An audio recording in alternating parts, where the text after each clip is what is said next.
Students today we are going to start the microbiology clinical bacteriology. अच्छा, इसके पीछे ना बेसिक बैक्टीरियोलॉजी भी है। उस बेसिक के अंदर ना मैं आपको दो से तीन टॉपिक्स बताऊंगा जो आप लोगों ने पढ़ लेने हैं। उसमें एक एंडोटॉक्सिन्स वाला है, एक कैटालिस पॉजिटिव एनालिस पॉजिटिव वाला है, और एक और है। ठीक है, ये दो तीन आप पढ़ लें तो इंशाल्लाह वो मोर देन इनफ है। उसको क्या है जरूरत, उसके ऊपर लेक्चर की जरूरत नहीं है। माइक्रोबायोलॉजी के अंदर सबसे पहले आ गया आपकी क्लिनिकल बैक्टीरियोलॉजी। क्लिनिकल बैक्टीरियोलॉजी के अंदर ना हम इसको डिवाइड करते हैं दो पार्ट्स के अंदर। एक साइड पे हमारे पास आ जाते हैं ग्राम पॉजिटिव बैक्टीरिया, और दूसरी साइड पे आ जाते हैं ग्राम नेगेटिव बैक्टीरिया। जो पहले हम जोन्स को कवर करेंगे वो है ग्राम पॉजिटिव एल्गोरिथम। अच्छा, ये जो एल्गोरिथम है मैं आपको अक्सर कहता हूँ, जो इवन दो मतलब ये मेरे रूम के अंदर ना अभी भी इसका ये एल्गोरिथम लगा हुआ है। क्यों? क्योंकि इसमें आपकी पूरी बेस बनानी है। यहाँ पर आपको पता चलना है कि भाई पॉजिटिव कौन से हैं, नेगेटिव कौन से हैं, और अब जो पॉजिटिव है, पॉजिटिव के अंदर जो बैक्टीरिया एक दूसरे से डिफरेंस है वो किन बेसिस के ऊपर डिफरेंट है। इसलिए ये पूरे आपने इस एल्गोरिथम को याद करना है। अगर आपको ये याद होगा ना, यकीन माने आपके जितने भी पॉजिटिव वाले बैक्टीरिया से सारे कवर हो जाने। उसके बाद फिर आगे जो नेगेटिव है ना, वो नेगेटिव के अंदर भी इसी तरह का एल्गोरिथम बना हुआ है, तो उसको भी हमने याद कर लेना। तो वो चीजें आपके लिए बड़ी आसान हो जाएंगी। क्यों? क्योंकि यूवर्ड के अंदर पता वो क्या चीज मेंशन करते होते हैं। जी हमारे पास ग्राम पॉजिटिव बैक्टीरिया है, जो कि हमें ग्राम स्टेनिंग के ऊपर पर्पल कलर का नजर आ रहा है, या वो फिलामेंटियस है, या वो कॉकस है, या वो बैसिलस है, और बैसिलस के साथ वो एनारोबिक है।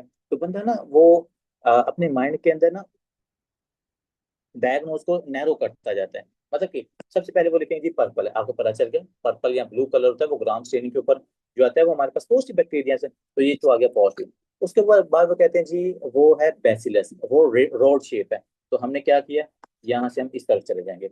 फिर वो कहते हैं कि भाई बैसिलस के साथ साथ वो क्या है, वो एरोबिक भी है। क्या है वो? एरोबिक भी है, मतलब ऑक्सीजन में वो सरवाइव करते हैं। तो अगर वो तीन चीजें हमें लिख देते हैं तो हमें पता चल गया कि भाई ये इन यहाँ लिस्टीरिया मोनोसाइटोजेंस है, या ये हमारे पास बैसिलस है, या कॉर्नी बैक्टीरियम है। ये आपने अभी आधी स्टेटमेंट पढ़ी होगी तो आपका ये जो डिफरेंशियल डायग्नोसिस है ना वो यहाँ पर नैरो हो जाने। तो फिर अगर लिस्टीरिया मोनोसाइटोजेंस है वो न्यूनेटल मेनिंजाइटिस की तरफ जाएगा, अगर बैसिलस है तो वो पॉइजनिंग की तरफ जाएगा, अगर कॉर्नी बैक्टीरियम तो डिफ्थीरिया की तरफ जाएगा। और अगर उनसे रिलेटेड हमें कोई सिम्टम मिलती है तो इजीली आपका ये डायग्नोज हो जाता है। ठीक है। ग्राम पौष्टिक के अंदर बच्चों सबसे पहले हम देखते हैं कि जब हम ग्राम स्टेनिंग करते हैं तो ग्राम स्टेनिंग के ऊपर कौन सा कलर आना है, दैट इज अ पर्पल या ब्लू कलर का नजर आना है। यूवर्ड के अंदर वो मेंशन करेंगे पर्पल कलर को। ठीक है। अब जिन बच्चों ने स्केचिंग की हुई है आप लोगों ने सेकंड या थर्ड ईयर के अंदर ना, तो वहां पर भी वो ना ये पर्पल कलर का वो मोस्टली जो बैकग्राउंड होता है ना ग्राम पॉजिटिव बैक्टीरिया का, वो पर्पल कलर का शो करते हैं ताकि पता हो कि भाई ये क्या है, ग्राम पॉजिटिव बैक्टीरिया। मैं यहाँ पे स्केचिंग तो आपको नहीं करवा सकता क्योंकि स्केचिंग के ऊपर बहुत ज्यादा टाइम लगता है। कम से कम उसके ऊपर हमें 3-4 महीने चाहिए, और इतने में हमारा वैसे पूरा सेशन कंप्लीट हो जाता है। और honestly speaking as it sketchy का ग्रेजुएशन के बाद कोई फायदा भी नहीं होता। अंडर ग्रेजुएट से आपके पास टाइम, आप उसको कवर कर सकते हो, लेकिन आफ्टर ग्रेजुएशन नहीं, आप ये चीजें खुद भी याद कर सकते हैं। अच्छा, ग्राम पॉजिटिव बैक्टीरिया को बच्चों on the basis of the structure हम डिवाइड करते हैं तीन पार्ट्स के अंदर। एक हमारे पास रोड शेप है, second one is the foci shape, and the third one is the filamentous shape. अब आपको जब वो कहेंगे जी हमने कल्चर लिया, हमने सैंपल लिया, हमने एस्पायरेशन की, तो उसके बाद हमने माइक्रोबायोलॉजी के अंदर हमें फिलामेंट्स नजर आ रहे हैं, तो आप फिलामेंट से आपने ये सारे बग्स निकाल दिए। You are just thinking about the these two types, Nocardia and the actinomyces. तो इसलिए मैं कह रहा हूँ कि ये टेबल के ऊपर जितना काम, इसको बार बार ड्रा करो, इसको बार बार लिखो, क्योंकि ये आपको बहुत इंशाल्लाह हेल्प करेगा। अच्छा जी, बैसिलस के अंदर अगर वो रोड शेप बताते हैं तो रोड शेप के अंदर हमारे पास आती हैं दो टाइप्स। कौन कौन सी? ऐसे बग्स जो कि एरोबिक होते हैं, that survive in the presence of the oxygen. Oxygen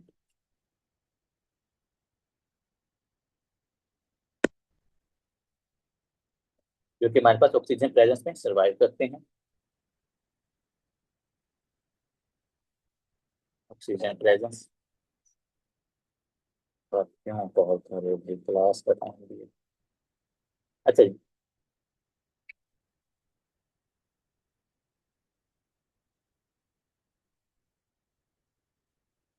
यहाँ पर जो ऑक्सीजन प्रेजेंस के अंदर जो सर्वाइव करें वो हमारे पास एरोबिक बैक्टीरियाज होते हैं। ठीक है।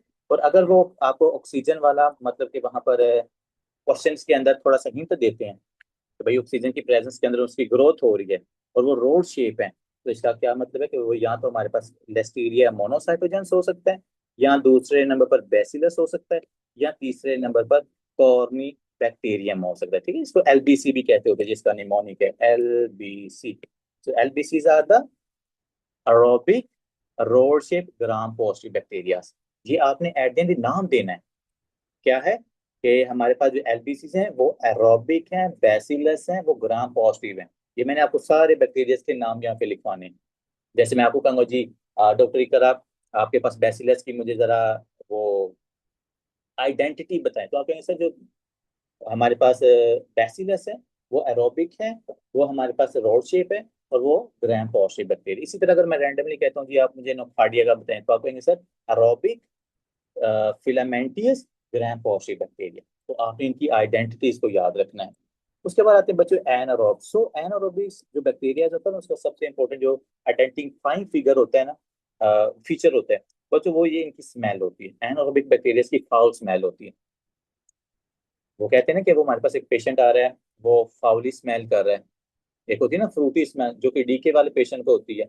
एक गार्लिक स्मेल होती है। तो इसी तरीके से एक फाउल स्मेलिंग है। सो फाउल स्मेलिंग वाले पेशेंट्स के अंदर हम कहते हैं कि ये मोस्ट ऑफ द केसेस के अंदर ना इस पेशेंट को एनारोब बैक्टीरिया की वजह से इन्फेक्शन हुआ है। और एनारोबिक बैक्टीरिया ज्यादातर आपकी ओरल कैविटी के अंदर होते हैं। उसके बाद स्किन के ऊपर प्रेजेंट होते हैं। तो अगर ओरल कैविटी से वो आपके लंग्स के अंदर चले जाएं, तो वो क्या करेंगे, एनारोबिक वहां पर लंग एब्सेस बनाएंगे। तो वो लंग एब्सेस वाला पेशेंट फिर फाउल स्मेलिंग के साथ आता है, तो हमें पता है ये एनारोब्स की वजह से हुआ। फिर उसके अकॉर्डिंग हम उसको एंटीबायोटिक्स देते हैं। ठीक है जी। तो एनारोब्स अगर रोड शेप आ रहा है, तो उसमें कोलेस्ट्रीडियम आता है। उसमें कोलेस्ट्रीडियम की सारी क्लासिफिकेशन आती हैं, and the other one is a Propionibacterium. ठीक है, क्यूटी बैक्टीरियम है, उसके बाद प्रोपियोन बैक्टीरियम है। तो ये कोलेस्ट्रीडियम डेफिसेली आ गया हमारे पास। जितने भी मतलब क्लोडियम की क्लस्ट्रीडियम की सब क्लासिफिकेशन है वो एनारोब्स ही हैं, और ये फाउली स्मेल है, ये याद रखिएगा टर्म।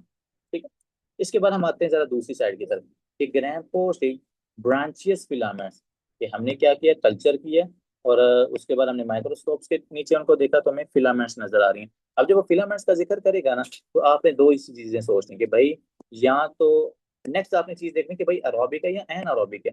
सो अगर एरोबिक है, तो you can think about the nocardia. और नोकार्डिया बहुत नोटी है, नोकार्डिया में से बहुत इन क्वेश्चंस बनते हैं।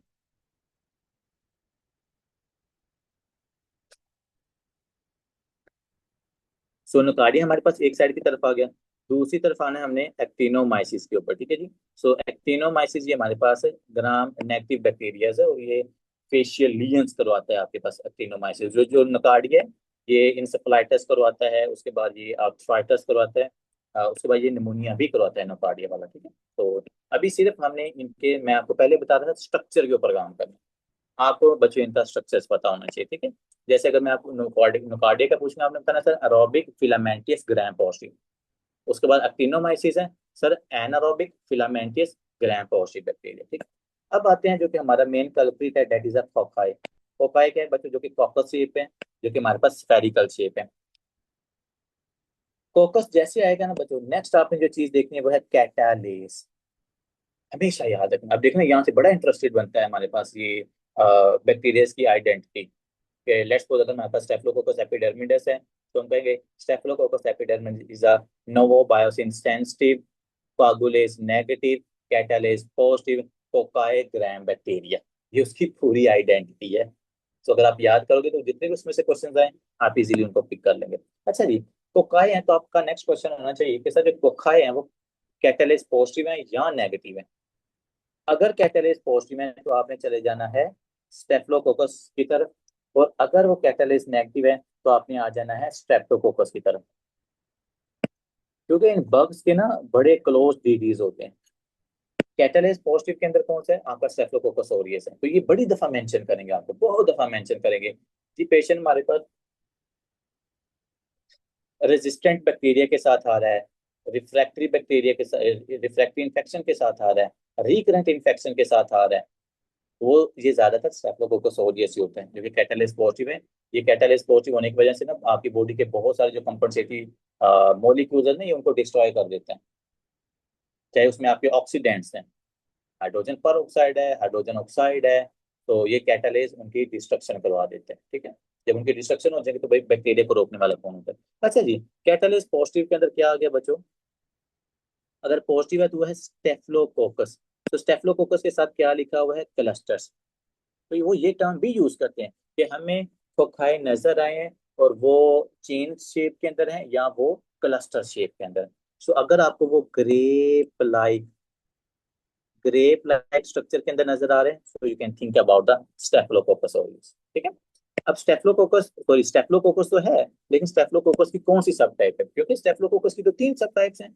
एक हमारे पास स्टेफलोकोकस ऑरियस है, एक हमारे पास स्टेफलोकोकस एपिडर्मिडस है, और एक हमारे पास स्टेफलोकोकस सेप्रोफैटिकस है। ये हमारे पास स्टेफलोकोकस की तीन सब टाइप्स हैं, and you should know all these three types, क्योंकि एपिडर्मिडस में से भी क्वेश्चन आता है, आपकी सेप्रोफैटिकस में से भी आता है, और ऑरियस में से। ऑरियस तो आपको पता है द मोस्ट कॉमन।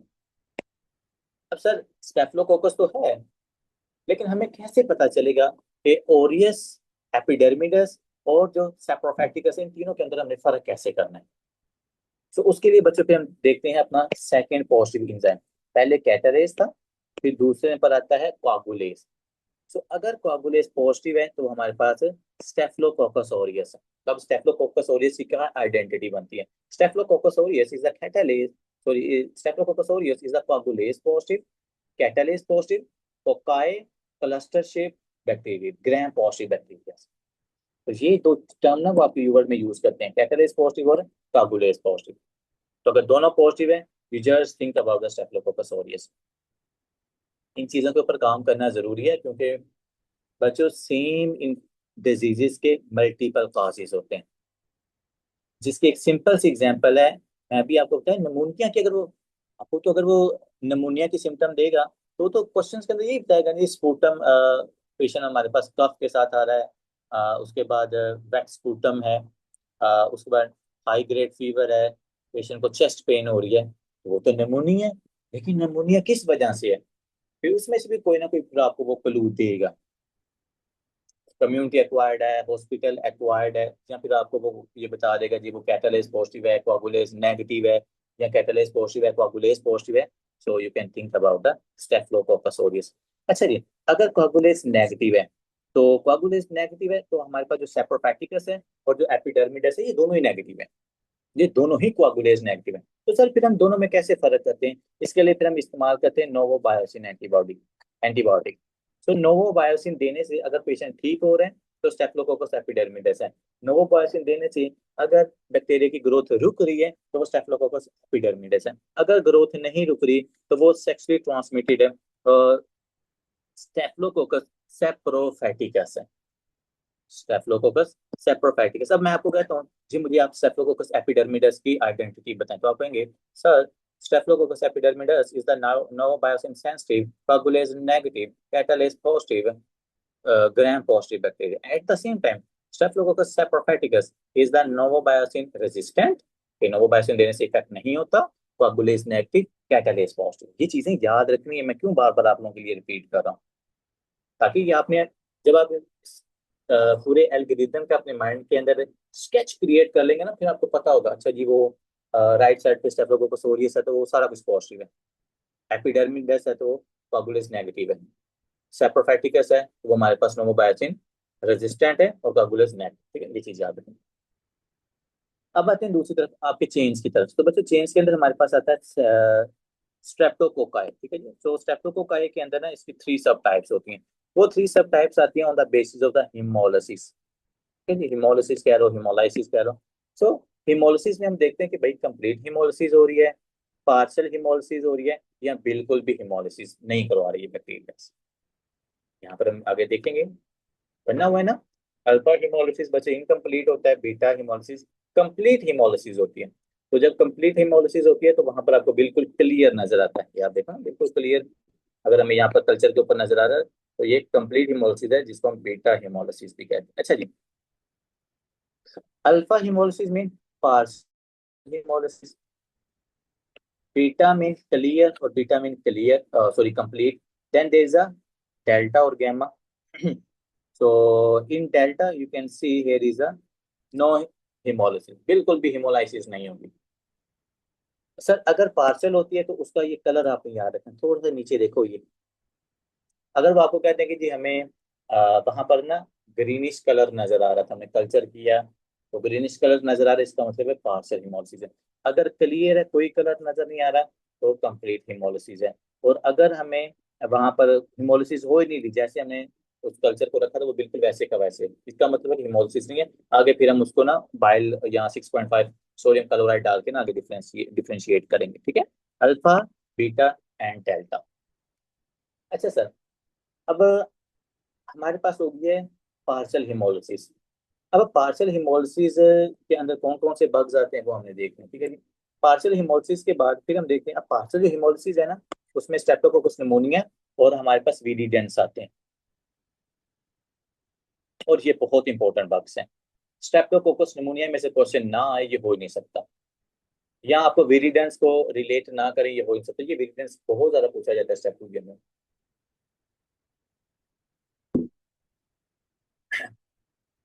अब पार्शियल हिमोलिसिस के अंदर तो हमारे पास स्ट्रेप्टोकोकस निमोनिया भी आ गया और उसके बाद विरिडेंस भी आ गया। अब इन दोनों के अंदर हमें कैसे फर्क करेंगे, क्योंकि दोनों ही पार्शियल हिमोलिसिस करवा रहे हैं, तो हमें कैसे पता चलेगा कि ये स्ट्रेप्टोकोकस निमोनिया ही है बैक्टीरिया, या ये विरिडेंस ग्रुप की वजह से इन्फेक्शन हुआ है। फिर बच्चों आप इसकी भी सेंसिटिविटी देखते हो, इसकी भी आप सॉलिबिलिटी देखते हो। वो क्या है, डेट इज ऑप्टोकिन सेंसिटिविटी, ठीक है जी। ये भी मालिक्यूलर, जैसे उधर था ना नोवो बायोसिन है, तो यहाँ पर भी हमारे पास ऑप्टोचिन जो है, ऑप्टोकिन जो सेंसिटिविटी ने ये चेक करते होते हैं। तो मतलब अगर पार्शियल हिमोलिसिस हुई है, आपने उसके ऊपर ऑप्टोकिन डालना है। तो ऑप्टोकिन डालने के बाद अगर बैक्टीरिया की ग्रोथ रुक जाती है तो वो हमारे पास स्ट्रेप्टोकोकस निमोनिया है। अगर ग्रोथ नहीं रुक रही तो वो हमारे पास विरिडेंस ग्रुप है, ठीक है। विरिडेंस के अंदर ये दो आते हैं, Streptococcus mutans and the mites. ये विरिडेंस ग्रुप आपकी ओरल कैविटी के अंदर प्रेजेंट होता है। वो इसलिए तो कहते हैं, आप लोगों ने अक्सर देखा होगा जिन्होंने डेंटल प्रोसीजर करवाते हो ना आप लोग, सो 20 minutes before the dental procedure they will give you 10 to 20 mg amoxicillin. और वो अमोक्सिसिलिन बच्चों क्यों देते हैं, उसका रीजन यही होता है कि ओरल कैविटी ने डैमेज होना है, वहां के जो बर्ग्स हैं विरिडेंस वो ब्लड सर्कुलेशन में जाएंगे, they can cause infective endocarditis.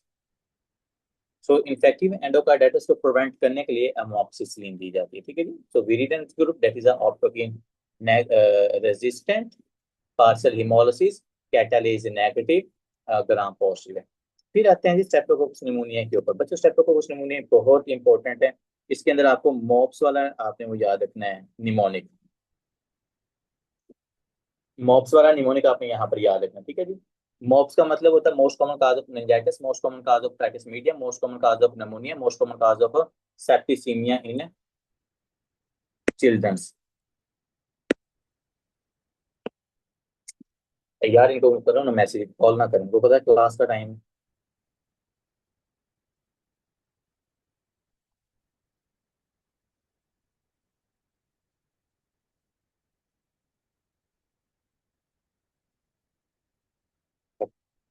अच्छा जी, तो यहाँ पर अल्फा हिमोलिसिस या पार्शियल हिमोलिसिस के अंदर हमारे पास दो बक्स आते हैं, ठीक है जी। स्ट्रेप्टोकोकस निमोनिया और उसके बाद विरिडेंस है।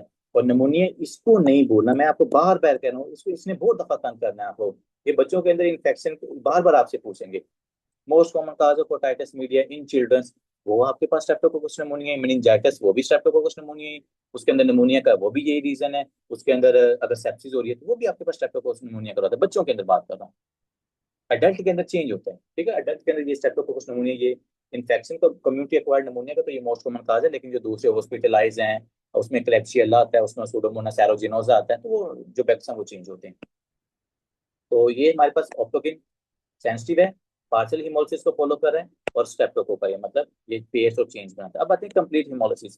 कंप्लीट हिमोलिसिस के अंदर अब कंप्लीट हिमोलिसिस को तो फॉलो कर रहा है हमारा ग्रुप ए पायोजेंस और ग्रुप बी स्ट्रेप्टोकोकस एगलेक्शिया, ठीक है। अब ये भी दोनों बड़ा तंग करते हैं हमको।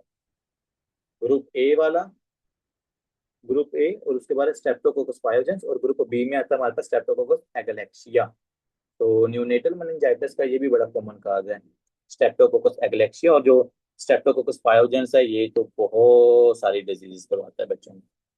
ओस्टियोमाइलाइटिस भी करवाता है, ये टॉक्सिक शॉक भी करवाता है, ये अपसेस को भी बनाता है। इन्फ्लामेटरी रीजन इसके अलहदा है, इम्यूनोलॉजी की इसकी अलहदा है।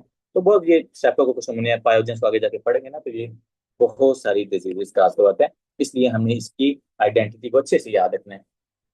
जैसे यहाँ पर ऑप्टोकिन हो गया, यहाँ पर हमारे पास नोवोबायोसिन हो गया, यहाँ पे आती है bacitracin, bacitracin, bacitracin and the PYR status. So bacitracin से पॉजिटिव कौन है, ग्रुप ए स्ट्रेप्टोकोकस पायोजेंस, और इससे रेजिस्टेंट कौन है, दैट इज स्ट्रेप्टोकोकस एगलेक्सिया। सेंसिटिव कौन है और रेजिस्टेंट कौन है, मैं इसलिए आपको बार बार बता रहा था, लोकेशन याद रखें, इसका स्केच माइंड में रखें, तो फिर ये चीजें इंशाल्लाह क्लैरिफाई होंगी। नोवोबायोसिन हो गया, उसके बाद ऑप्टोकिन हो गया, देन द बिसिट्रासिन। ठीक है, बिसिट्रासिन आपको फर्क करेगी ग्रुप ए और ग्रुप बी के अंदर। अगर तो सेंसिटिव है तो वो ग्रुप ए, और अगर रेजिस्टेंट है तो वो ग्रुप बी है। इसी तरह आते हैं कि भाई अगर हेमोलिसिस होती नहीं है, फिर हम आते हैं कि उसको हम 6.5 सोडियम क्लोराइड एंड PYR, ये उसके ऊपर हम डाल दें। ये PYR होता है पैरोलाइडोनाइल, ये उन्होंने नीचे भी लिखा हुआ, माइनोपेप्टिडेज मालिक्यूल, मतलब इसको हम इसके ऊपर डालते हैं, और उसके बाद हम देखते हैं रेजिस्टेंट है या सेंसिटिव है। तो अगर तो सेंसिटिव है तो उसमें हमारे इंटीरोकोकाई आते हैं, ठीक है, GIT के जो बग्स हैं, एंटीरोकोकाई फैसिलियम, और उसके अंदर है एंटीरोकोकाई फैसिलस। ठीक है, ये भी बग इसका बड़ा एक इंपॉर्टेंट रीजन पूछते हैं हिपैटिक एब्सेस के अंदर, हिपैटिक एब्सेस के अंदर ये एंटीरोकोकाई को ना रिलेट करते हैं। ठीक है जी। उसके बाद आता है हमारे पास स्टेप्टोकोकस गैलोलिटिकस। सो ये है नॉन एंटीरोकोकाई स्टेप्टोकोकस गैलोलिटिकस। और आपको पता है ये बग हमारा कितना इंपॉर्टेंट है।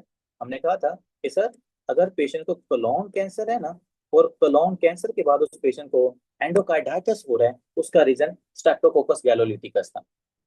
इन्फेक्टिव एंडोकार्डाइटिस के, हमने बताया, हमने कितने रीजन देखे कि सर अगर तो ओरल कैविटी के बाद हो रहा है उसको, तो दैट इज अ विरिडेंस। अगर आईवी ड्रग अब्यूज हो रहा है, that is a streptococcus aureus. अगर प्रोस्थेटिक वाला है, दैट इज अ स्टेप्टोकोकस एपिडर्मिडस। अगर उस पेशेंट के अंदर है कोलोन कैंसर है, तो उसकी वजह से स्टेप्टोकोकस बॉबिस, जिसका दूसरा नाम स्टेप्टोकोकस गैलोलिटिकस था, ये इन्फेक्शन उसमें ट्रांसफर होता है। फिर उसके बाद हम दूसरे रीजन देखे थे, नॉन बैक्टीरियल। वो नॉन बैक्टीरियल के अंदर वो SLA वाला रीजन था, और उसके अंदर कोलोन कैंसर वाला था, सॉरी, हाइपर कोagulability वाला था। ठीक है, अब हम आते हैं हीमोलिटिक बैक्टीरिया। दोबारा थोड़ा सा इनको वेरीफाई करेंगे। सो हीमोलिटिक बैक्टीरिया के अंदर एक हमारे पास है alpha haemolytic bacteria, and the other one is the beta haemolytic bacteria. Alpha and the beta. ठीक है, अब आपको पता है अल्फा का क्या मतलब है, पार्शियल हीमोलिसिस, और बीटा का क्या मतलब है, बिल्कुल डिस्ट्रॉय कर देना, यहाँ पर कंप्लीट हीमोलिसिस। सो अगर तो पार्शियल हिमोलिसिस हो रही है, तो इसके अंदर क्या होता है बच्चों, कंप्लीट हीमोग्लोबिन, हीमोग्लोबिन की ना ब्रेकडाउन नहीं होती। सो पार्शियल ऑक्सीडेशन होता है हीमोग्लोबिन। तो जब पार्शियल ऑक्सीडेशन होती है, तो उसके अंदर हमें ग्रीन, ये कलर को याद रखना है आप लोगों ने। कलर बड़े इंपॉर्टेंट है इन्फेक्शन को रिकॉग्नाइज करने के अंदर, क्योंकि आपको वो ना स्पुटम का कलर बताएंगे, येलो है, ग्रीनिश है, या येलो ग्रीनिश है। इसी तरह जो डायरिया आ रहा है, तो उसके अंदर फीसिस का भी कलर बताया जाता है। ठीक है, तो इसलिए हमें वो ग्रीनिश है, जैसे हमने वॉमिटिंग में देखा था ना, कि बिलियस है या non bilious on the basis of the colour, तो डायरिया को भी हम कर सकते हैं। तो इसलिए तो कहते हैं अच्छा डॉक्टर वही है जो सिम्टम्स, फिजिकल एग्जामिनेशन, ये चीजें देख के अच्छा डायग्नोज बना रहा है। ये ना हो कि भाई हेड से लेकर आप टो तक सारी इन्वेस्टिगेशंस करवा लो, फिर आपको जी मैंने DD ढूंढ लिया, ऐसा नहीं है।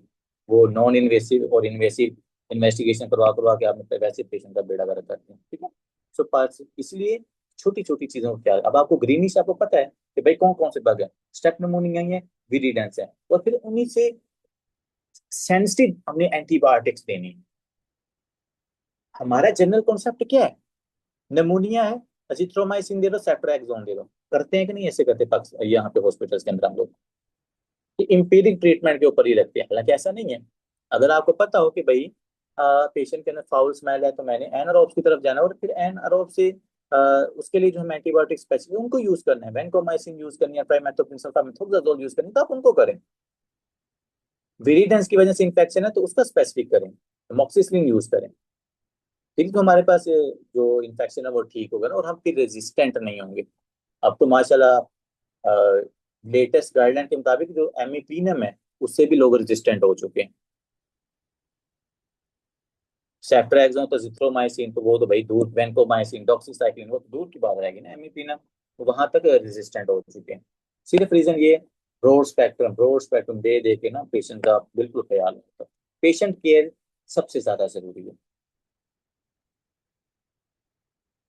सो उस वो तब ज्यादा अच्छी होगी जब हमारे अपने कॉन्सेप्ट अच्छे होंगे, जब हमारा अपना क्लिनिकल एक्सपोजर अच्छा होगा, जब हमारा हम थ्योरेटिकली स्ट्रांग होंगे। सो यहाँ पर अगर आपको स्पूटम ग्रीनिश नजर आता है, या सॉरी ये इमोल्सिस कराने के बाद अगर ग्रीनिश नजर आ रहा है या ब्राउनिश कलर नजर आ रहा है, without clearing around the growth on the blood एगार, ठीक है। तो ये हम ब्लड एगार, जिसके आपने ब्लड लिया उसके ऊपर ये बग्स को डाला है, जो हमने कल्चर लिया, जो आपने सैंपल लिया हुआ है, और उसके बाद आप देखो हिमोलिसिस हो रही है या नहीं हो रही, ठीक है। तो अगर ग्रीनिश अपीयरेंस नजर आ रही है, so it means alpha haemolytic है। कौन कौन से बग्स हैं जो इस चीज के अंदर इन्वॉल्व हैं अल्फा हिमोलिटिक के अंदर, वो अभी हमने नीचे भी पढ़ के आए, विरिडेंट्स हैं, और उसके बाद स्ट्रेप्टोकोकस निमोनिया, ठीक है। इसके बाद आते हैं बीटा हिमोलिटिक के अंदर, यहाँ पर कंप्लीट हिमोलिसिस होती है, इसलिए हमें यहाँ पर क्लियर कलर नजर आता है। ये वाली जो वर्डिंग है ये आपकी यूवर्ड की है, तो आपको बताएंगे। अभी हमने इस तरह सैंपल लिया, ब्लड एगार लिया, उसके ऊपर ये हमने सैंपल को पुट किया, उसके बाद हमें पेल कलर नजर आया या क्लियर क्लियर कलर नजर आए, तो अल्फा और बीटा हेमोलिसिस की तरफ आपने सोचना है। अच्छा जी, कंप्लीट हिमोलिसिस के अंदर हमारा सबसे मेन बैक्टीरिया स्टेफोरियस, उसके बाद क्या है स्टेप्टोकोकस पायोजेंस, ये दो मेन बैक्टीरिया याद रखने आते हैं इसके अंदर, ठीक है। वैसे तो जो लेस्टीरिया मोनोसाइटोजेंस भी हैं, एगलेक्सिया, वो भी इसके अंदर इन्वॉल्व हैं, लेकिन यहाँ पर आपने स्टेफोरियस और स्टेप्टोकोकस पायोजेंस को, इनको आपने स्पेसिफिकली याद रखना, ठीक है। Now we are going to discuss one of the most important bug, that is a staphylococcus aureus. तो मैं आप लोगों को अक्सर एक चीज कहता हूँ ना, कि जब आप क्वेश्चन सॉल्व करो ना, और आपको कोई क्वेश्चन समझ ना आ रहा हो, मतलब आपको ऑप्शन की समझ ना आ रही हो कि यार इसका क्या हो सकता है, तो उसका लास्ट सोल्यूशन यही होता है कि अगर तो ऑप्शन में स्टेफिलोकोकस ऑरियस है ना, तो वो लगा दें। क्यों? क्योंकि ये हर चीज का असर करवाता है, ये हर चीज का असर करवाता है, encephalitis, pneumonia, meningitis, endocarditis, GIT infection, even दो पेंक्रियाज के infection, in your even your hepatic abscess, even your biliary tract के जो इन्फेक्शन हैं, हमने पढ़ा था ना बाइलरी सिस्ट, और वो सिस्ट के अंदर भी ये बग इन्वॉल्व हो रहा था, यही वाला Staphylococcus aureus. Arthritis, food poisoning, हर चीज के अंदर ये इन्वॉल्व हो रहा है। तो सबसे पहले जो हमने काम करना है, हमने इसकी आइडेंटिटी बतानी। चलें जी, बताएं इसकी आइडेंटिटी। स्टेफिलोकोकस ऑरियस की क्या हमने आईडी बनाई थी?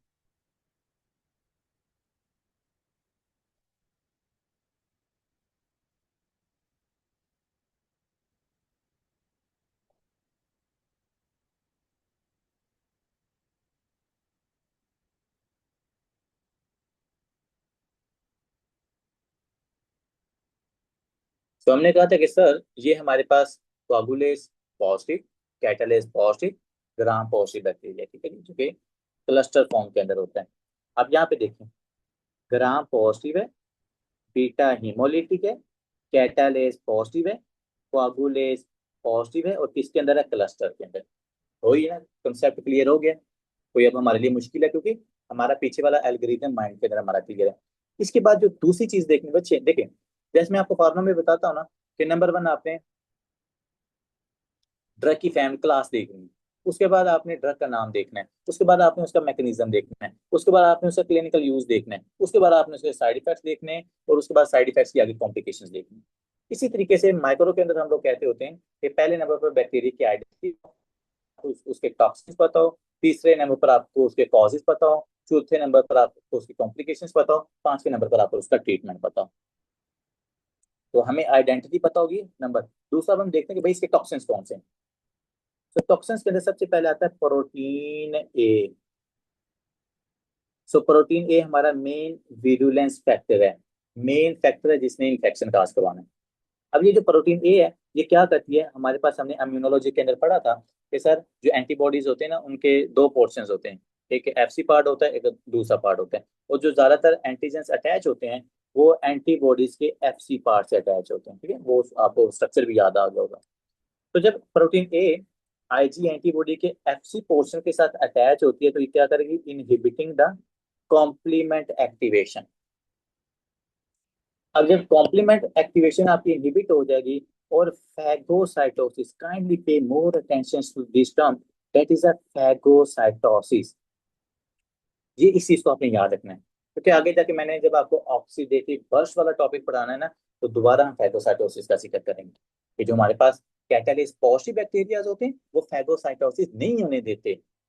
नॉर्मली हमने देखा था बैक्टीरिया आया, एंटीजन आया, मैक्रोफेजेस ने पकड़ा उसको, उसको इनगल्फ किया, उसके इंगल्फ करने के बाद उसकी क्या करवाई, फैगोसाइटोसिस हुई। ठीक है, फैगोसाइटोसिस करवाने के बाद वो इन्फ्लामेटरी मीडिएटर्स को रिलीज करता है, जबकि दूसरे बैक्टीरिया को वहां पर इकट्ठा करते हैं, and after that the immunologic immune response started against that bacteria. ठीक है, फिर सबसे पहले T cell activation, B cell activation, तो फिर जो सा एमएससी इन्वॉल्व हो उसके अकॉर्डिंगली फिर रिस्पॉन्स आता है। लेकिन आपका स्टेफिलोकोकस ऑरियस बड़ा नोटी बैक्टीरिया, कैसे? क्योंकि इसके पास है कैटालेस। ये चीज को याद रखना है आप लोगों ने, स्टेफिलोकोकस ऑरियस के पास है कैटालेस, और ये कैटालेस की वजह से ये फैगोसाइटोसिस नहीं होने देता, फैगोसाइटोसिस नहीं होने देता। क्योंकि जो हमारे पास ऑक्सीडेंट्स थे जिन्होंने इसकी फैगोसाइटोसिस करवानी थी, इसकी डिस्ट्रक्शन करनी थी, कैटालेज उनको ही ब्रेक कर देता है। इसमें आपका वो आता है ऑक्सीजन सुपर ऑक्साइड, हाइड्रोजन पर ऑक्साइड इसके अंदर आता है। ठीक है, वही असल में बैक्टीरिया की डिस्ट्रक्शन करवाते हैं ना, तो कैटालेज उन्हीं की डिस्ट्रक्शन करवा देते हैं। इसके बाद बच्चों ये आपको इसके टॉक्सिन्स क्लियर होता है। अब आती है इसकी कॉमन साइट्स। कॉमन साइट्स में जो कि मॉइस्चराइजिंग एरियाज होते हैं ना, स्टेफिलोकोकस ऑरियस ज्यादातर वहां पे ग्रो होते हैं। अब मॉइस्चराइजिंग जैसा कि स्किन के जो ये फोल्डिंग पार्ट्स हैं, नियर्स आपकी nasal cavity, years, axilla and the ground, आपने देखा जो जिन एरियाज के अंदर मॉइस्चराइजन है, मॉइस्चराइजेशन थोड़ी सी ज्यादा होती है, स्टेफिलोकोकस ऑरियस वहां पर ज्यादातर ग्रो करता है। ठीक है, अब आते हैं इसके कॉजेस कि भाई ये काज क्या क्या करता है। आप देखो ना साइड पे आपको क्या नजर आ रहा है, grape just like a cluster, cocci जो है क्लस्टर शेप है, और ये पर्पल कलर है, it means that is a gram positive bacteria. ठीक है, अच्छा ये कॉजेज के अंदर हम देखते हैं कि ये डिजीजेस काज करवाता है दो पैथोफिजियोलॉजी को फॉलो करते हुए। एक है इन्फ्लामेटरी डिजीजेस कि जहां पर इन्फ्लामेशन करके ये इन्फेक्शन काज करेगा। दूसरे नंबर ये आपके पास ना टॉक्सिन मीडिएटेड है। क्या है ये टॉक्सिन जो है ना, ये हमारे पास इम्यून सिस्टम को मीडिएट करेगा। वो कैसे मीडिएट करता है वो भी अभी मैं आपको समझाता हूँ। सबसे पहले इन्फ्लामेटरी डिजीज कि वहां पर ये इन्फ्लामेशन काज करवाता है। सारा इम्यूनोलॉजी के अंदर हमने ये चीज डिस्कस की थी। बैक्टीरिया आएगा, इम्यून सिस्टम एक्टिवेट होगा, बैक्टीरिया अगर रेजिस्टेंट होगा तो वो और इन्फ्लामेटरी सेल्स इकट्ठे होंगे, और वो फिर और इन्फ्लामेटरी सेल्स इकट्ठे होंगे तो बैक्टीरिया और इन्फ्लामेटरी सेल्स क्या करेंगे, एक तो वहां पर पस बना देते हैं, और दूसरे पर वहां पर सेल्स की डिस्ट्रक्शन काज करवा देते हैं। ठीक है, सो अगर सेल्स की डिस्ट्रक्शन होगी साइटोकाइंस रिलीज होंगे, अगर साइटोकाइंस में इंटरल्यूकिन 1, 2, 6 है आपको फीवर हो जाएगा। उसके बाद अगर जो बैक्टीरिया है उनकी डिस्ट्रक्शन हो रही है, साथ न्यूट्रोफिल्स की भी डिस्ट्रक्शन हो रही है, तो वहां पर पस बन जाती है। तो वही पस आपको फिर स्पूटम के अंदर नजर आती है ना, जैसे निमोनिया वाले पेशेंट में होते हैं। और अगर साथ लिम्फोसाइट्स भी वहां पे इकट्ठे हो जाए तो वो ग्रैनुलोमा बना देते हैं। सो इन्फ्लामेटरी डिजीज में आते हैं हमारे ज्यादातर स्किन इन्फेक्शन, और उसके बाद ऑर्गन अपसेस।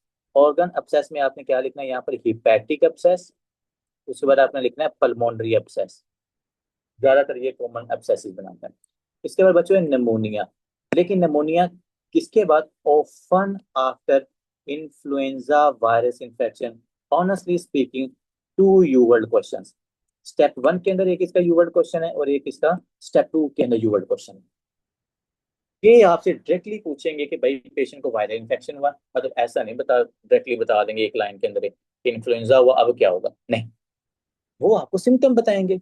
पेशेंट है उसको नेजल कंजेशन हो रही है, उसकी जो आईज हैं वहां से वाटरी डिस्चार्ज हो रहे हैं, स्नीजिंग हो रही है, उसके बाद ओरल कैविटी के अंदर जो या फ्रेंजाइटिस की सिम्टम दे देंगे या एरिथीमा बता देंगे। अब ये क्या है, ये आपको इन्फ्लुएंजा की वजह से वायरल इन्फेक्शन हुआ है। जब भी बायलेटरल आई से वाटरी डिस्चार्ज है साथ नेजल कंजेशन है, सो ये वायरल इंड्यूस मतलब रिनोसाइनोसाइटस होता है। ठीक है, यहाँ रिनोरिया होता है। अगर वो यूनिलेटरल है तो वो समथिंग डिफरेंट है, या फिर अगर आपको फ्रेंजाइटिस है लेकिन साथ ये वाली सिम्टम नहीं आ रही, नेजल कंजेशन वाली या watery discharge from the eyes, तो फिर उसको हम कहते हैं ये है नॉन एलर्जिक रिनोसाइनोसाइटस, या कि वो वायरल इन्फेक्शन की वजह से नहीं हो रहा। तो पहले इन्फेक्शन आपको अपर रिस्पायरेटरी इन्फेक्शन की हिस्ट्री होगी, उसके बाद डायरेक्ट पूछेंगे कौन सा बग आगे इन्फेक्शन का होगा, लोअर रिस्पायरेटरी इन्फेक्शन। सो लोअर रिस्पायरेटरी इन्फेक्शन के अंदर हमारे पास आता है आपका main bug, that is staphylococcus aureus.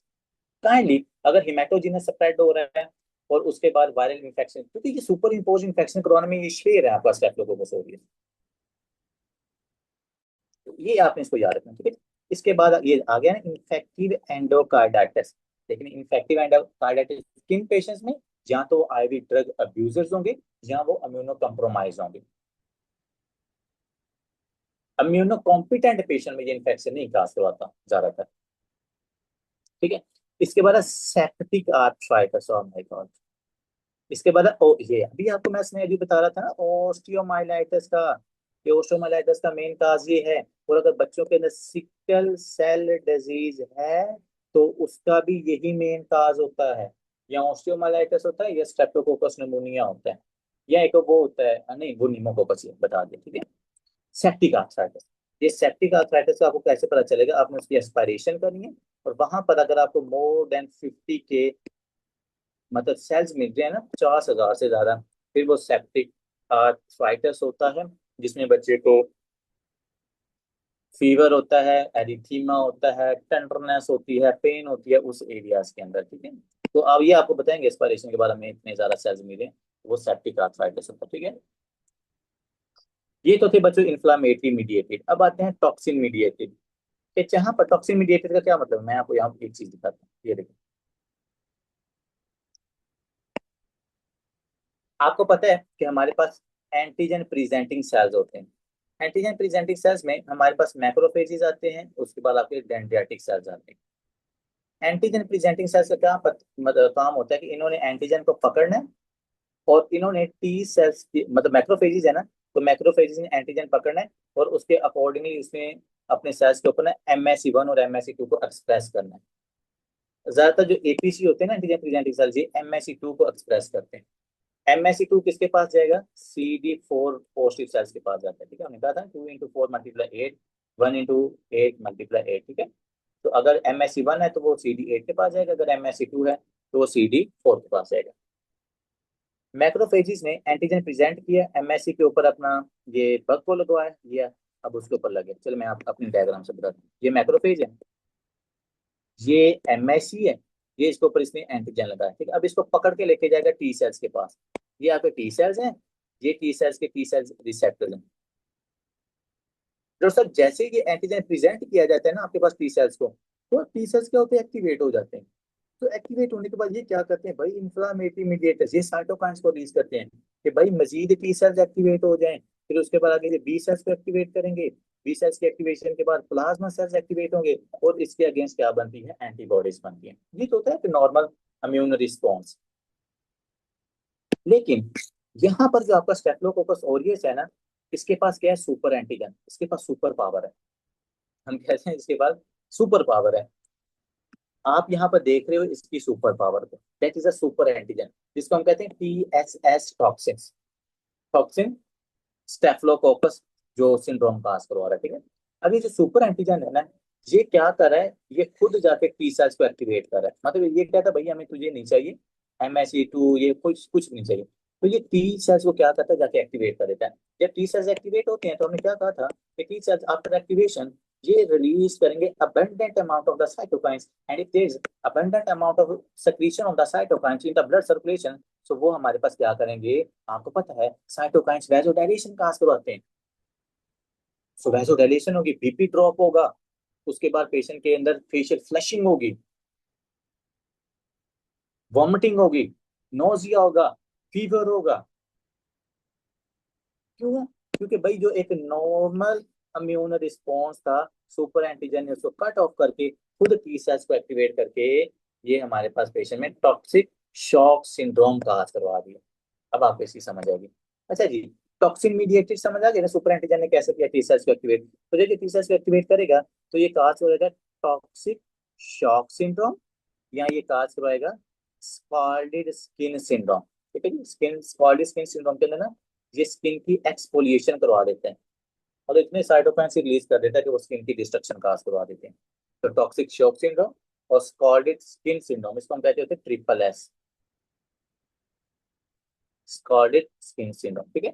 इसके बाद रैपिड ऑनसेट फूड पॉइजनिंग, यकीन मानो अब इसके ऊपर मैं कितना ज्यादा एम्फोसाइज करूं, ये चीज बड़ी इंपॉर्टेंट है। अब देखिए, मैं वो क्यों एक्सप्रेस करता हूँ, क्योंकि वो मुझे क्वेश्चंस याद आते हैं कि पेशेंट एक है, वो फॉरेस्ट के अंदर बैठे हैं, वो पार्टी कर रहे हैं, जैसे वो अपना खाना खाते हैं, आफ्टर फ्यू मिनट्स और आफ्टर 1 और 2 आवर्स उनको क्या हो जाता है, वॉमिटिंग होना शुरू हो जाती है, डायरिया होना शुरू हो जाता है। तो अगर 1-2 घंटों के अंदर अंदर ही पेशेंट को सिम्टम्स आ रही हैं, इसका मतलब है कि भाई वो जो टॉक्सिन्स था ना, वो टॉक्सिन्स उस जो फूड फूड थी उसके अंदर प्रेजेंट है, इसको हम एंटीरोटॉक्सिन्स कह रहे हैं। तो वो डायरेक्टली जाके क्या करवाते हैं, इन्फेक्शन काज करवा देता है, ठीक है। अगर 2 से 6 घंटे के अंदर अंदर आ रहा है ना, तो ये हमारे पास है स्टेफिलोकोकस ऑरियस। अगर लेट फूड पॉइजनिंग होती है, उसके और बड़े सारे रीजन हैं, उसमें इकोलाई भी आता है, उसमें वो भी आता है, एक तो एच पाइलोरी होता है, एच पाइलोरी के साथ एक उसका भाई बहन है, वो मिलता जुलता बैक्टीरिया है, ठीक है, वो फूड पॉइजनिंग करवाता है, लेकिन वो लेट करवाता है। हेलिकोबैक्टर पाइलोरी, ये एच पाइलोरी है, और एक और है कंपाइलोबैक्टर जूजिनी, कंपाइलोबैक्टर जूजिनी का अस्पताल याद आ गया। अच्छा, ये हो गया टॉक्सिन मीडिएटेड। अब जो टॉक्सिन मीडिएटेड है ना, तो हम जरा इधर ही आ जाते हैं, जो मैंने अभी आपको बात समझाई है कि जो हमारे पास टॉक्सिक शॉक सिंड्रोम हो रहा है, ये किस वजह से, इज अ सुपर एंटीजन, ये सुपर एंटीजन की वजह से that binds to the MSC2 and the T cell receptor, resulting in polyclonal T cell activation. ये आ गया UWorld question, T cell activation करवाई और abundant amount of cytokines are released करवाई, that can lead to the toxic shock syndrome, that leads to the scalded skin syndrome. It's because of the T cell activation जो इसे super antigen ने कहा है। Sir अगर patient के अंदर staphylococcal toxic shock syndrome होता है, ठीक है जी, एक होता है स्कॉर्डेड स्किन सिंड्रोम, एक है टॉक्सिक शॉक सिंड्रोम, और उसकी सिम्टम क्या होंगी, फीवर, क्यों है जी, साइटोकाइन इंटरल्यूकिन 1-2-6 रिलीज हुए हैं। उसके बाद क्या बच्चों, वॉमिटिंग, उसके बाद डायरिया, क्योंकि आपको पता है डायरिया तो होना ही है, जीआईटी की मोटिलिटी बढ़ जाएगी साइटोकाइन की वजह से। इसके बाद स्किन के ऊपर रैश, इसके बाद डिस्क्रिमिनेशन मतलब स्किन की डिस्ट्रक्शन, उसके बाद शॉक, साइटोकाइन रिलीज होंगे तो उसकी वजह से शॉक होगा। शॉक का हमने क्या याद रखना चाहिए, जब भी बच्चों बीपी ड्रॉप होगा, हाइपोटेंशन, हाइपोटेंशन, टेकिकार्डिया, और तीसरे नंबर ओलिगोयूरिया। अगर आपको ये चीजें नजर आ रही हैं तो मतलब पेशेंट शॉक के अंदर है। और जब पेशेंट शॉक के अंदर होता है, बीपी ड्रॉप होता है, तो एंड ऑर्गन फेलियर होता है, आपकी किडनी को ब्लड नहीं मिलेगा, तो पेशेंट के अंदर प्री रीनल एकेआई हो जानी। Toxic shock syndrome results in increase AST, increase ALT, increase bilirubin. So भाई एंड ऑर्गन फेलियर हुआ है, मतलब आपके लीवर को जाके इसने डैमेज किया, जिसकी वजह से एएसटी और एएलटी इंक्रीज होते हैं।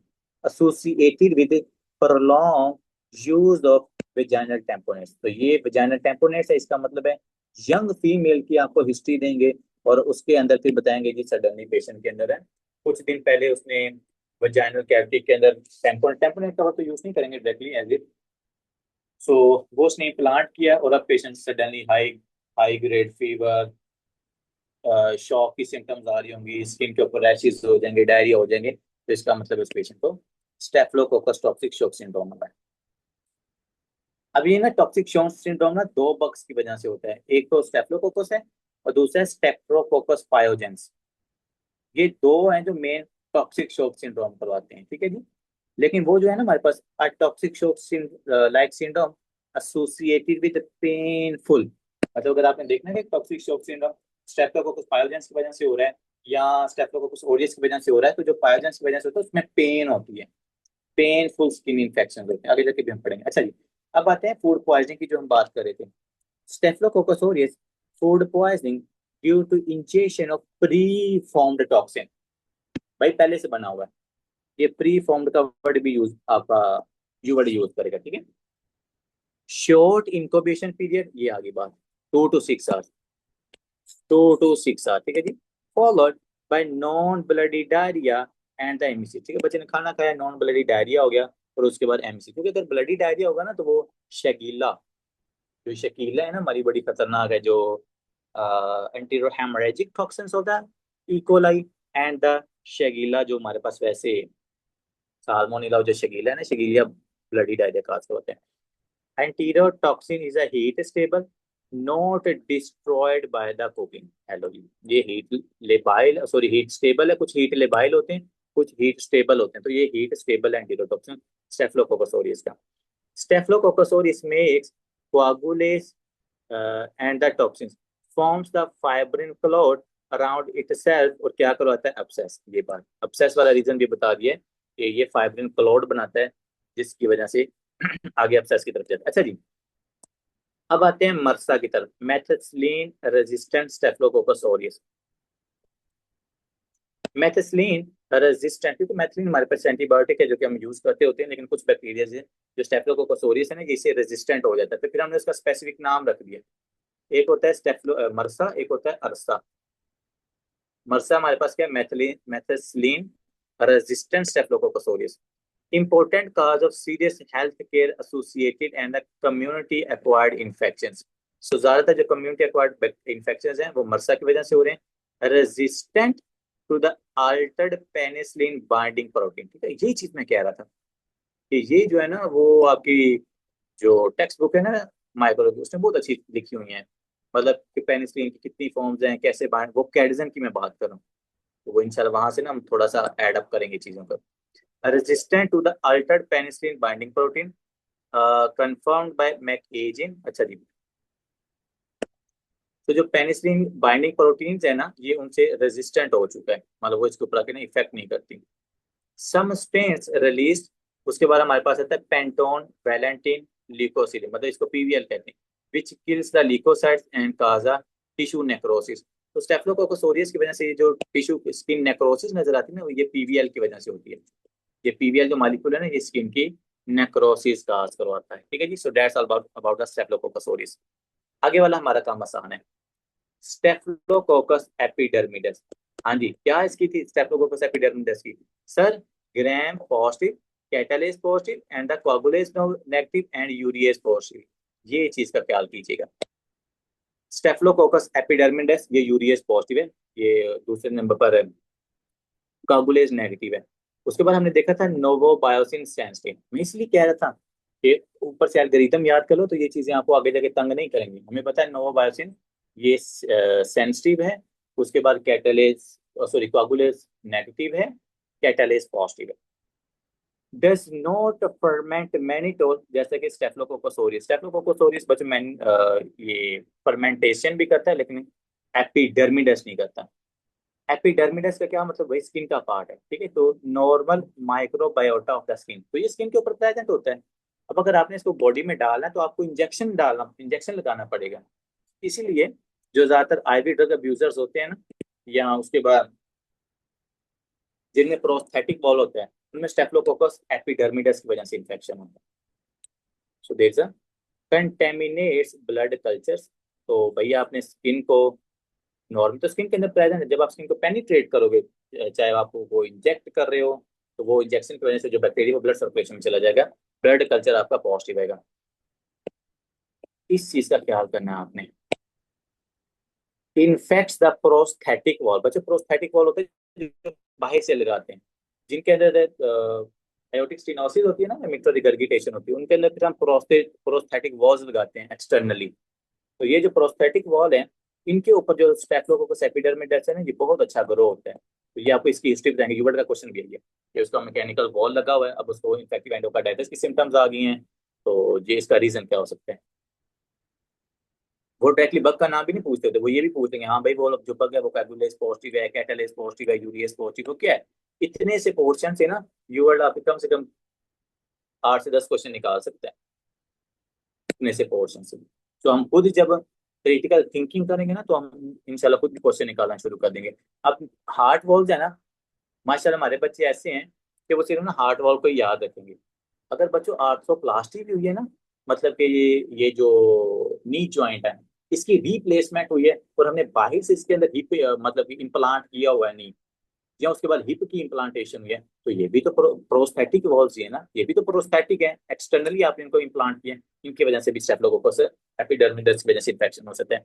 IV catheters by producing the adherence biofilms. आगे आते हैं स्टेफिलोकोकस सेप्रोफेटिकस, मतलब इसको हम ऐसे याद रखते होते हैं, सेप्रोफेटिकस मतलब sex, there is something something that is related with the sex. अभी आपको दिखाता हूँ कैसे। स्टेफिलोकोकस सेप्रोफेटिकस क्या था? सबसे पहले सर जो हमारे पास ये coagulase positive, sorry catalase positive, coagulase negative था और नोवोबायासिन रेजिस्टेंट था, ठीक है। Catalase positive, gram positive, catalase positive, coagulase negative, urease positive. अब आपने मुझे बताना है what are two bugs that are urease positive. उसमें हमारे पास स्टेफिलोकोकस एपिडर्मिडस भी है और स्टेफिलोकोकस सेप्रोफेटिकस भी है। उसके बाद नोवोबायोसिन ये रेजिस्टेंट है, भोपाल वाला सेंसिटिव था, ये रेजिस्टेंट है। Normal microbiota of a female genital track and penis. आगे बात सेक्स के ऊपर, फीमेल जेनिटेलिया का भाई ये नॉर्मल पार्ट है। So second most common cause of uncomplicated UTI in young females, most common कौन सा है? Most common cause of UTI in female is the E coli. ये भी एग्जैक्ट क्वेश्चन है आपके यूरोप का। Most common cause of UTI in females is the E coli. और जो सेकंड कॉमन है वो कौन सा है? That is the Staphylococcus saprophyticus. ये ज्यादातर इसकी ना हिस्ट्री देंगे वो सेक्सुअल इंटरकोर्स वाले, मतलब सेक्सुअल इंटरकोर्स किया अब उसको यूटीआई हो रहा है तो स्टेफिलोकोकस सेप्रोफाइटिकस, ठीक है। अब जरा एक क्वेश्चन सॉल्व करते हैं, अब आपको मेरी समझ आएगी जो हमने इतनी ज्यादा मेहनत की है कि इंशाल्लाह यूवर्ड के क्वेश्चन देखना कितने आसान होंगे। A 23-year-old woman is brought to the emergency department due to the one day of fever, vomiting, diarrhea and the muscle pain. So भाई पेशेंट सबसे पहले आया कहाँ पे? वो ऑफिस में आया या इमरजेंसी डिपार्टमेंट में आया? ये चीज का ख्याल करना। अगर तो इमरजेंसी डिपार्टमेंट में तो आपने वो चीजें याद रखनी कि भाई इमरजेंसी के अंदर हमने जो भी करना है जल्दी जल्दी करना है। उसके बाद पहली लाइन के अंदर लिखी होती है प्रेजेंटिंग सिम्टम्स। तो प्रेजेंटिंग सिम्टम्स, सो प्रेजेंटिंग सिम्टम में क्या है भाई? हाई ग्रेड फीवर है, वॉमिटिंग है, diarrhoea, something related with the poisoning. The symptoms developed rapidly over the course of the day। तो भाई एक दिन पहली सिम्टम अपीयर हुई। The patient is confused and unable to answer questions. She has no known medical problem and takes no medications. She lives with her boyfriend. The patient's temperature, ये देखें, अब vitals को देखें, टेम्परेचर हाई है, blood pressure drop है, pulse high है, respiration थोड़ी सी है मतलब नॉर्मल है। तो अब यहाँ पे आप किसकी तरफ सोच रहे हो? हाई ग्रेड फीवर है, बीपी ड्रॉप है, मतलब शॉक की तरफ पेशेंट जा रहा है। A diffuse erythematous macular rash resembling a sunburn is noted on dermatological examination। तो हमें स्किन का एरिथमिया नजर आया, रेडनेस होती है। पेल्विक एग्जामिनेशन रिवील्स अ टैम्पॉन। ये लें। अब आप मुझे बताएं कि सर क्यों नहीं यूवर्ड फर्स्ट एड क्यों यूवर्ड आपका सॉल्व नहीं करते? सिर्फ तरीका है, सिर्फ हमने चीजें अप्लाई करनी सीखनी है, सारा कुछ रखा हुआ है। शॉक वाली सिम्टम आ रही है सारी, एक्यूट सिम्टम्स आ रही हैं, इमरजेंसी के अंदर पेशेंट आया हुआ है, टेम्पोन प्लेस किया हुआ, कहाँ पर? In the vagina. अब इससे ज्यादा और आपको क्या यूवर्ड मतलब फर्स्ट एड बेचारी लिख के दे। Laboratory results are as follows.